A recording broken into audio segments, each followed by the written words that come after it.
alunos da mediação tecnológica. Nós chegamos a mais uma aula de História de Rondônia. E hoje, professor, de que vai tratar a nossa aula? Hoje nós estamos na aula 21.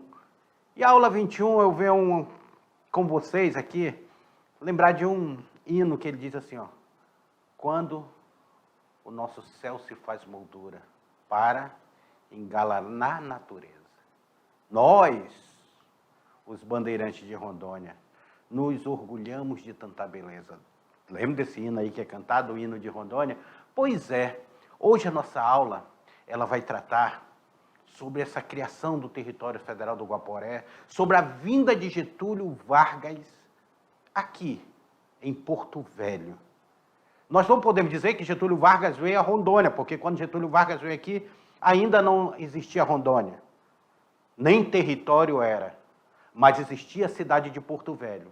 Cidade esta que, naquele momento, em 1943, ou em 1940, quando ele vem aqui, era município do estado do Amazonas. Depois, em 43, vai ser criado o território federal do Guaporé. Professor, por que não ganhou esse nome logo de Território Federal de Rondônia?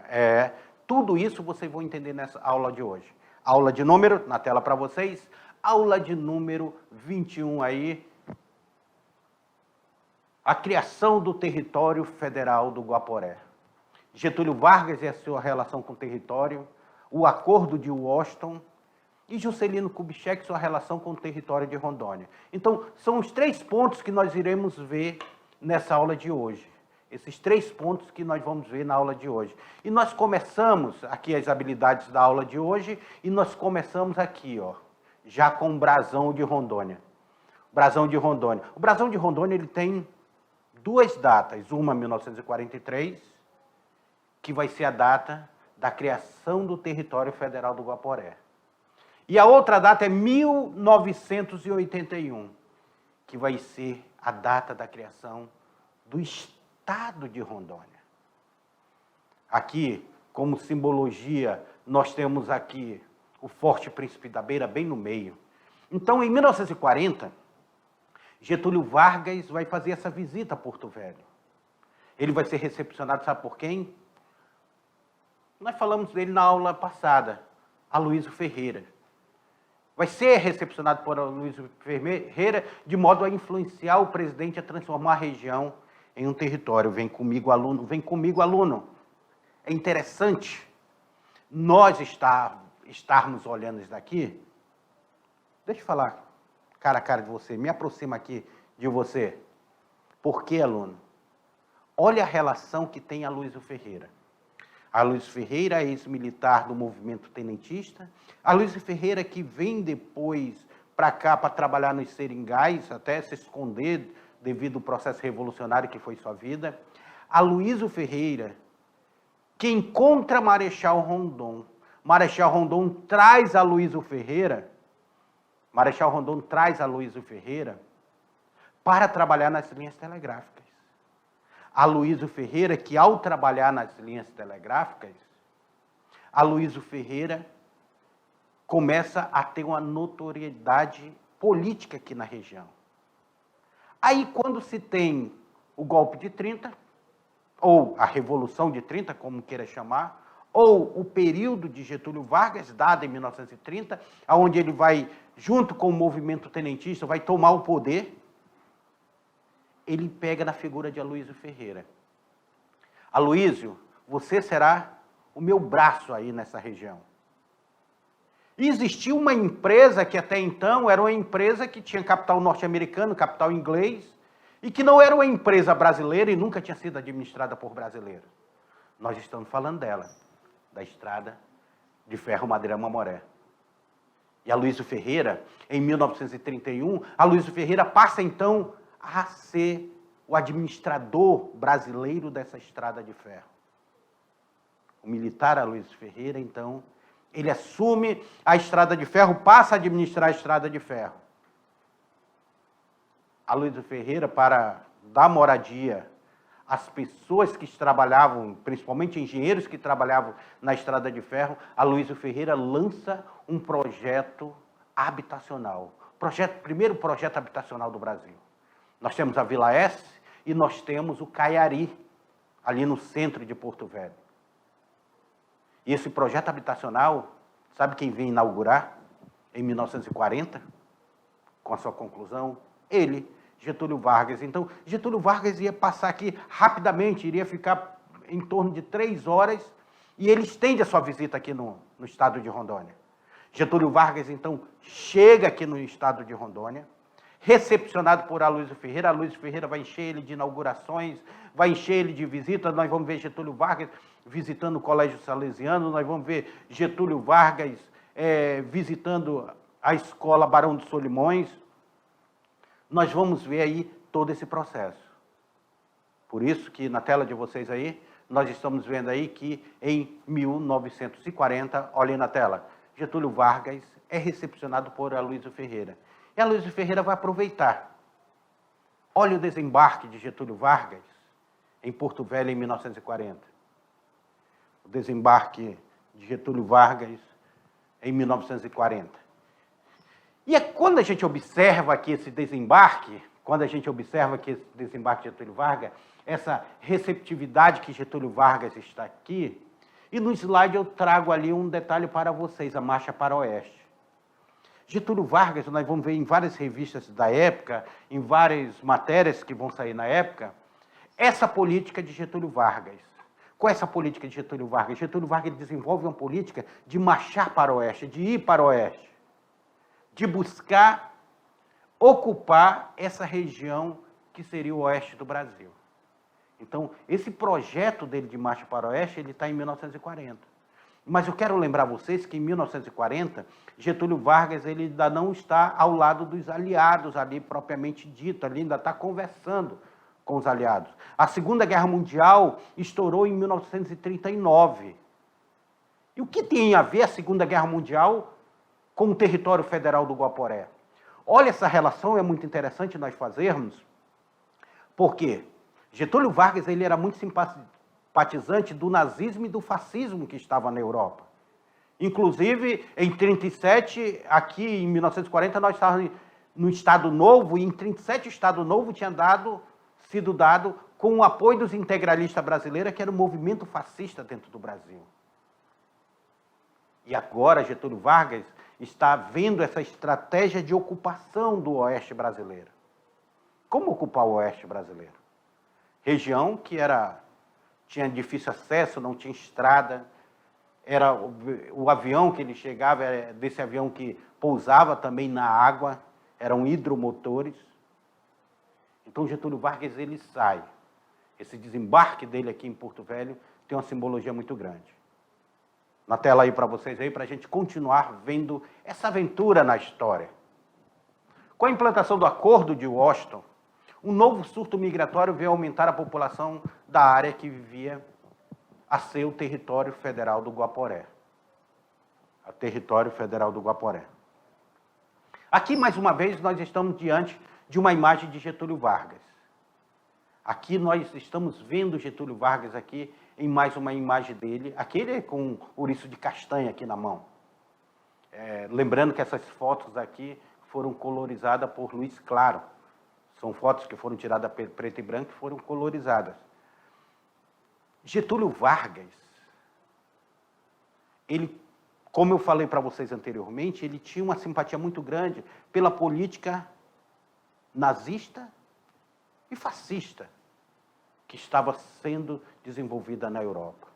Era o nacionalismo, a questão do nacionalismo, então isso dava uma simpatia muito grande por ele. Inclusive a Carta del Lavoro, lá do movimento fascista. E Getúlio Vargas, então, ele está aqui. Os Estados Unidos, ele vê um perigo. Já pensou se o Brasil sai na Segunda Guerra apoiando a Alemanha? Os portos brasileiros seriam um ponto estratégico muito grande para os alemães, se chegasse. Isso poderia até definir a guerra. Já pensou os alemães aqui, próximos já dos Estados Unidos, dos portos brasileiros, dominando aqui essa região? Aí é quando o Brasil e os Estados Unidos assinam um acordo, o Acordo de Washington. E nesse Acordo de Washington, entre as questões que são tratadas dentro desse acordo, Getúlio Vargas pega para si a construção da siderúrgica de Volta Redonda. O Brasil passa, então, a um processo de industrialização, que até então os Estados Unidos não queriam que o Brasil se industrializasse. Não queria. Não era interessante para os Estados Unidos que o Brasil se industrializasse. Ele queria que o Brasil continuasse sendo um país que fornecesse matéria-prima, commodities para eles, e não se industrializasse. Até hoje, os Estados Unidos tentam barrar o progresso do Brasil. Getúlio Vargas, então, assina o Acordo de Washington. E ele se compromete em reativar os seringais da Amazônia. Aí dá o diferencial para a nossa região. Porque com a reativação dos seringais da Amazônia, nós vamos começar um processo chamado segundo ciclo da borracha, com essa reativação de seringais. E milhares de trabalhadores são trazidos para cá, principalmente nordestinos. São trazidos para cá para a extração do látex, para a extração da borracha, que seria a matéria-prima utilizada na guerra. Questão essa que nós já demos, eu aconselho vocês a revisarem, olharem a aula onde nós trabalhamos o primeiro e o segundo ciclo da borracha. Tá certo? Na tela aí, continuando aí com vocês aí, para nós vermos essa criação desse território federal. Aqui, mais uma vez, uma foto da visita de Getúlio Vargas.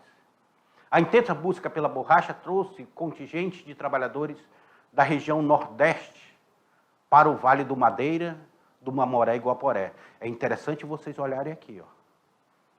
Madeira, vamos colocar Madeira também com letra maiúscula. Madeira, o Mamoré e o Guaporé. Aqui começa o processo de extração da borracha nessa região, às margens desse rio.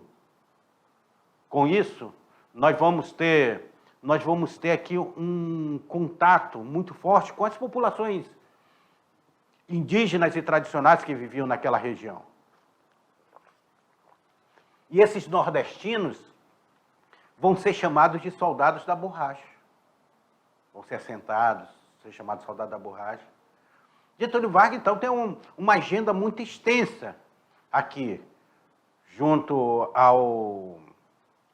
aos militares que estavam aqui, junto à Estrada de Ferro Madeira Mamoré, junto à educação, às escolas que estavam implantadas aqui, aos correios que estavam sendo implantados aqui. Então, Getúlio Vargas tem uma programação vasta aqui dentro dessa região. Aloysio Ferreira queria impressionar Getúlio Vargas. Queria que Getúlio Vargas voltasse com uma impressão muito boa daqui dessa região. E, com isso, se sensibilizasse para criar o território aqui, um território federal.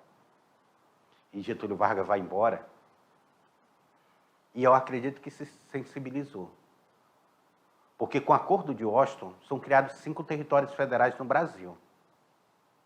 E em 1943, entre esses territórios que são criados, por esse Decreto-Lei 5.812, de 13 de setembro de 1943, é criado o Território Federal do Guaporé. O Território Federal do Guaporé ele vai pegar terras que pertenciam ao estado do Amazonas e ao estado do Mato Grosso. E o limite desse território não era o Rio Madeira, mas sim o Rio Purus, na parte ao norte do território. O Rio Purus. Como, professor? O Rio Purus hoje não passa nem no estado de Rondônia. O aluno pergunta, assim, quando vai para a geografia. Só que eu quero lembrar vocês que, neste momento que é criado o Território Federal do Guaporé com terras do Amazonas, entra o município de Lábrea e entra o município de Canutama. Aonde eles ficam, esses municípios? Ficam no Rio Purus. Entra o município de Lábrea e Canutama. Esse território é muito vasto, se torna muito vasto, com esses municípios aí de Lábrea e Canutama aí. Olha aí, ó, mais uma foto aí. Getúlio Vargas, então, se despede de Porto Velho no dia 13 de setembro de 1940. Aí a despedida de Getúlio Vargas aqui nesse território. Olha aí, ó. Getúlio Vargas esteve aqui. Não era território, né? Mas existia a cidade de Porto Velho. Olha aqui as escolas recepcionando Getúlio Vargas nessa despedida. Getúlio Vargas partindo, Getúlio Vargas que esteve aqui e agora ele vai embora de Porto Velho. Vai embora, mas Aloysio Ferreira consegue plantar nele aquela sementinha, aquela semente de que agora seria possível que esse município, Porto Velho, se tornasse a capital de um território. Território esse que, como nós vemos aqui, ó, no slide anterior, é criado em 13 de setembro de 1943, aqui, ó. 1943 ele é criado esse território. E Getúlio Vargas, então, se despede de Porto Velho.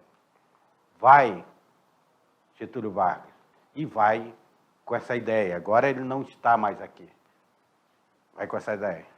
Então, quando ele cria os 5 territórios federais, entre eles o território federal do Guaporé, Porto Velho se torna a capital desse território. Getúlio Vargas já conhecia Porto Velho e ela, então, se torna essa capital. Na tela para vocês aí, para a gente continuar no nosso slide aí. Por quê? Como foi criado o território, vão ser definidos os municípios dele. Lembra que eu falei para vocês que o município de Lábrea e Canutama, no Amazonas, vão pertencer ao território federal do Guaporé? Pois é, vão ser pegos 3 municípios do Amazonas. Lábrea, Canutama, qual seria o terceiro município do Amazonas que vai ser pego? Porto Velho, gente. Lembrando que Porto Velho pertencia ao Amazonas. Porto Velho pertencia ao estado do Amazonas. Então, 3 municípios do estado do Amazonas vão ser pegos para compor esse território. Manteve sua área, tornando-se a capital do território, Porto Velho. Então, Porto Velho agora é a capital do território federal do Guaporé. O município do Alto Madeira, professor, onde é que fica esse município do Alto Madeira? É ali onde ficava o município de Santo Antônio, do Rio Madeira. Aí, parte desse é chamado de Alto Madeira, que vai ser o Santo Antônio, gente, que fica a 8 quilômetros aqui de Porto Velho, pertencia ao estado do Mato Grosso. E Porto Velho pertencia ao estado do Amazonas. É por isso que quando você vier aqui, vai ter um obelisco ali, que nós vamos visitar, que simboliza a divisão do estado do Amazonas com o estado do Mato Grosso. Ainda nós temos Guajará-Mirim. Guajará-Mirim, que compreendendo parte dos municípios de Guajará-Mirim, da cidade de Mato Grosso, atual Vila Bela. Então, Guajará-Mirim pega parte de Vila Bela, pega parte de Santo Antônio do Rio Madeira, também. Então, nós temos aí 1, 2, 3, 4, 5 municípios formando o território federal do Guaporé. O que nós vamos ver posteriormente? Lábrea e Canutama voltam a ser do Amazonas. Santo Antônio do Rio Madeira, que é o município do Alto Madeira, vai desaparecer e passa a ser incorporado a Porto Velho. Nós vamos ver que depois o território vai ser formado por apenas 2 municípios.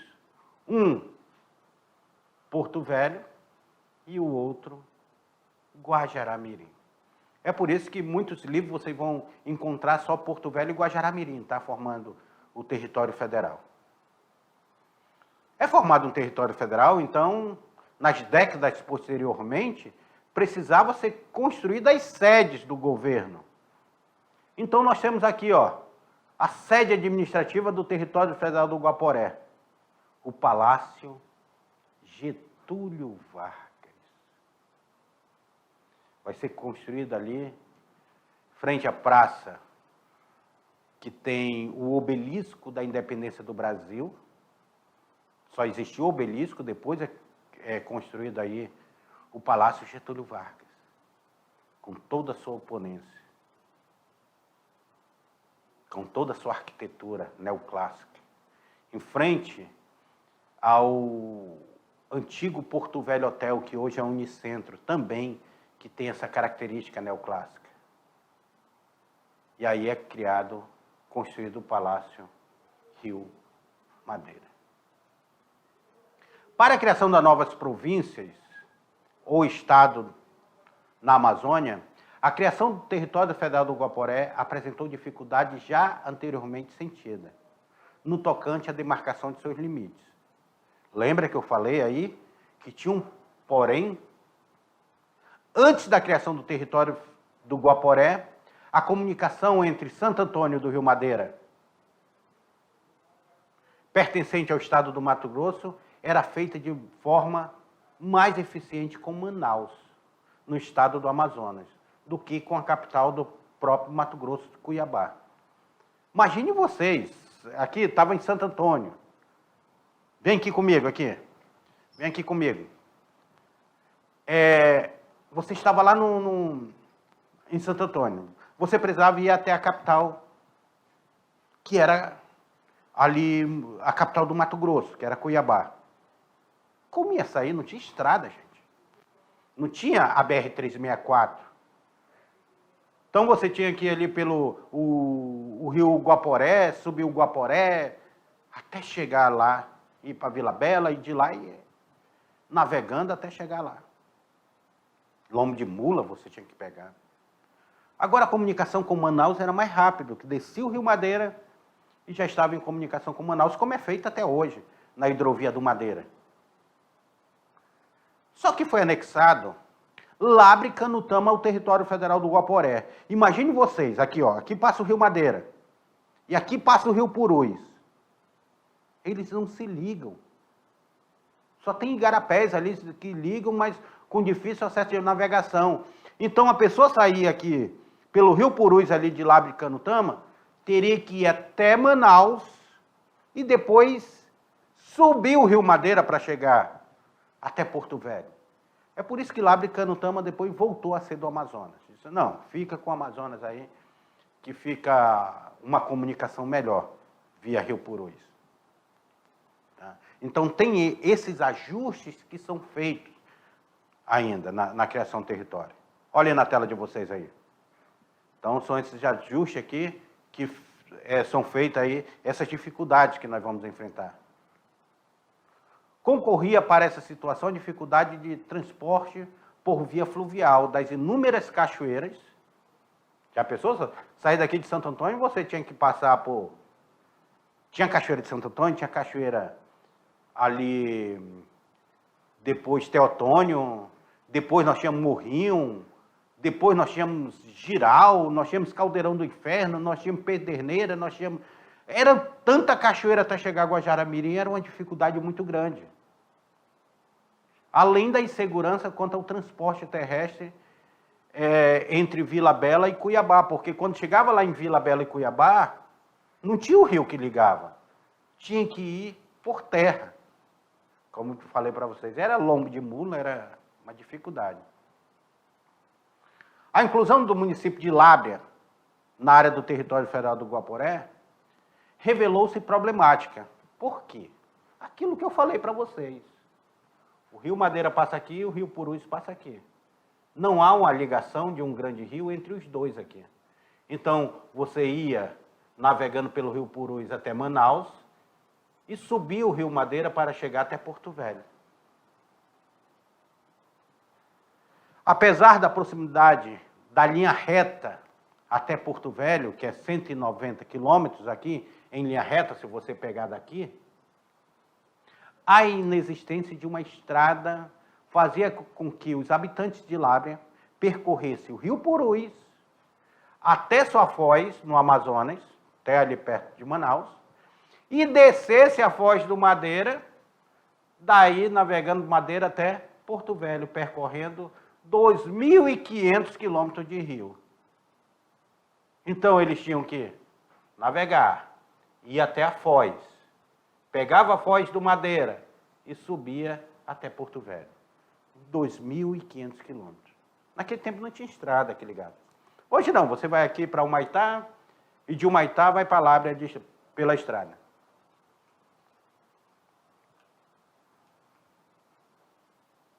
Olha aí, ó. Aí eu trago uma foto do Centro Político Administrativo para vocês, só para ilustrar como a gente está falando sobre a constituição de poderes. Aqui é o Centro Político Administrativo do Estado de Rondônia, nosso CPA, ou Palácio Complexo Rio Madeira. Aqui, vários prédios funcionando a secretaria. Hoje o nosso Estado é consolidado, mas não foi fácil chegar a esse momento. É criado primeiro o Território Federal do Guaporé, depois da criação do Território Federal do Guaporé, que nós temos a criação do Estado de Rondônia. Volte aí na tela para vocês aí, para a gente continuar nossa aula. Essa situação foi corrigida nos 2 anos seguintes da criação do Território Federal do Guaporé. O Território Federal do Guaporé é criado em 1943, lembra? Então, nós temos um decreto, o 6.550, de maio de 44, e um outro, 7.470, de abril de 45. Ajustava a esse desacordo. É aqui nesses decretos que nós vamos ver o desaparecimento de Santo Antônio. Santo Antônio se tornando distrito de Porto Velho. Ligado a Porto Velho, apenas um bairro, nem distrito, um bairro de Porto Velho, Santo Antônio do Rio Madeira se torna. É nesse decreto que nós vamos ver aqui a devolução de Canutama, a devolução de Lábrea para o estado do Amazonas. Então, os ajustes necessários estão sendo feitos. A consequência desse decreto foi o retorno do município de Lábrea à jurisdição do estado do Amazonas, e a evidente decadência ocasionou sua extinção e anexação ao município de Porto Velho, de Santo Antônio. Santo Antônio foi anexado a Porto Velho.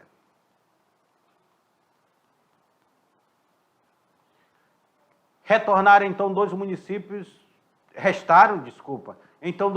no território. Quem é? Porto Velho. E qual é o outro? Guajará-Mirim. Porto Velho tinha como distrito Abunã, Ariquemes, Calama, Jaci-Paraná e Rondônia. Era o distrito de Porto Velho. Nós temos aí Guajará-Mirim, nós temos como distrito Pedras Negras, e o Príncipe da Beira era distrito de Guajará-Mirim. Ainda não existia a cidade de Costa Marques nesse momento. Só existiam essas 2 cidades no território federal. Mas o aluno me perguntou, professor, por que território federal do Guaporé e não território federal de Rondônia já? A ideia de homenagear Rondon existia naquele momento. Só que Rondon, lembra que na aula, quando nós falamos de Rondon, eu falei que o Rondon tinha sido preso no governo de Getúlio Vargas? Rondon não era muito simpatizante do governo de Getúlio Vargas. Rondon era legalista e tudo, achava que Getúlio Vargas havia dado um golpe na República Brasileira.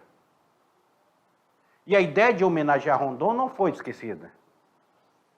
Tanto é que agora, em 1956, Rondon já idoso, já estava idoso, o deputado federal Áureo de Mello, que era o membro do PTB do Amazonas, e natural aqui, dessa região do Abunã, que pertencia aqui a Porto Velho, ele vai propor essa modificação do nome do território federal de Rondônia.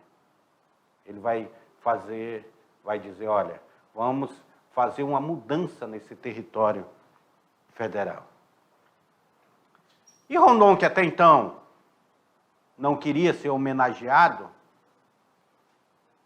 agora nós não estávamos mais no governo Getúlio Vargas.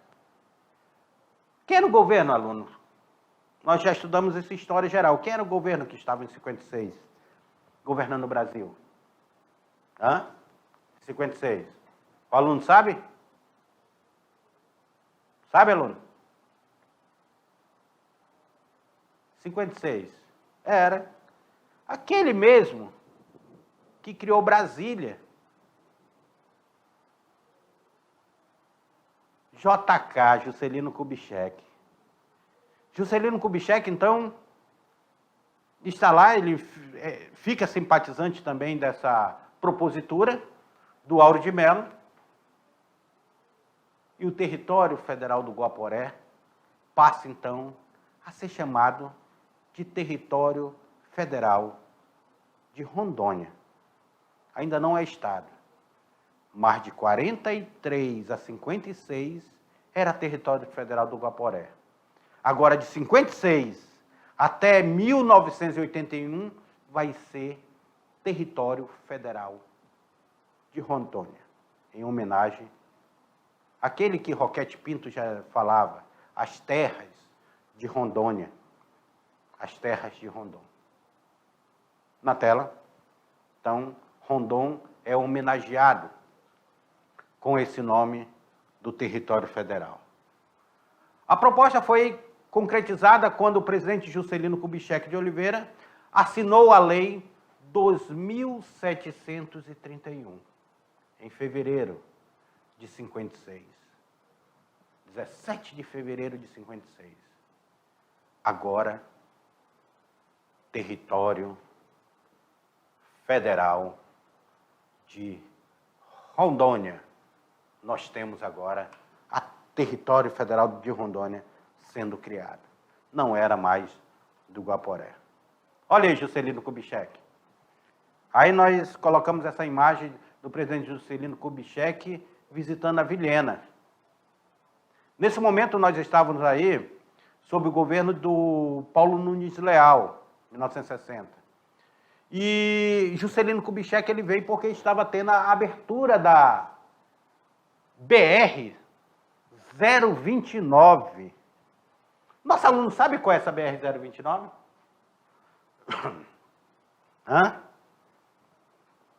Hein, aluno? E aí? Tu sabe qual é essa BR 029? Juscelino chega aqui de avião. Nós temos fotos do Juscelino derrubando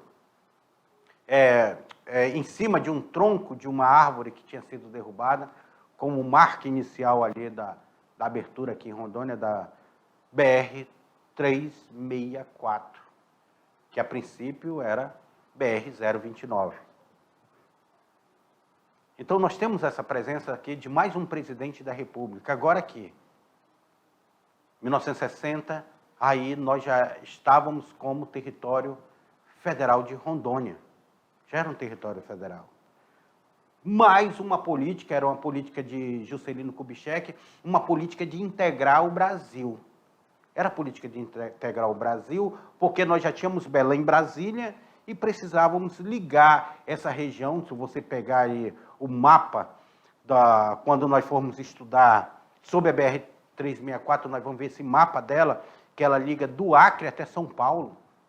É uma BR que ela corta o Brasil. Ela faz uma cesariana no Brasil, cortando o Brasil e ligando. E Juscelino Kubitschek, ele como vai ser um grande incentivador da indústria automobilística do Brasil, ele tinha essa filosofia de abrir estradas. Mas, infelizmente, essa filosofia dele não se encaixava com a filosofia de preservar o que nós tínhamos de ferrovia. E, com isso, várias ferrovias vão ser desativadas. A estrada de ferro Madeira-Mamoré não foi no governo de Juscelino Kubitschek que ela foi desativada. Mas foi a partir daí, dessa política de se construir rodovias, ao invés de construir ferrovias, que nós vamos ter a desativação da estrada de ferro Madeira-Mamoré. Não é neste momento, mas faz parte da nossa história também, que nós vamos estudar mais lá para frente. Mas, bem, meus queridos alunos, Assim se deu a criação do Território Federal do Guaporé em 1943. Território Federal esse que depois ganha o nome de Rondon, vira Território Federal de Rondônia. E que em 1981 vai ganhar o status de Estado. Aí nós vamos ver uma outra figura que nós vamos estudar também na nossa aula, que vai ser Jorge Teixeira de Oliveira. Uma outra figura que nós vamos estudar, que traz esse status da criação, chega aqui como último governador do território e se torna o primeiro governador do Estado, Jorge Teixeira de Oliveira. Não perca nossas aulas, que vocês vão gostar muito. Mas bem, nossa aula fica por aqui. Daqui a pouco eu faço a revisão com vocês. A gente vai fazer uma revisão e vocês vão fazer atividade. Bem bacana. Tá? A gente vai tirando dúvida. Até lá.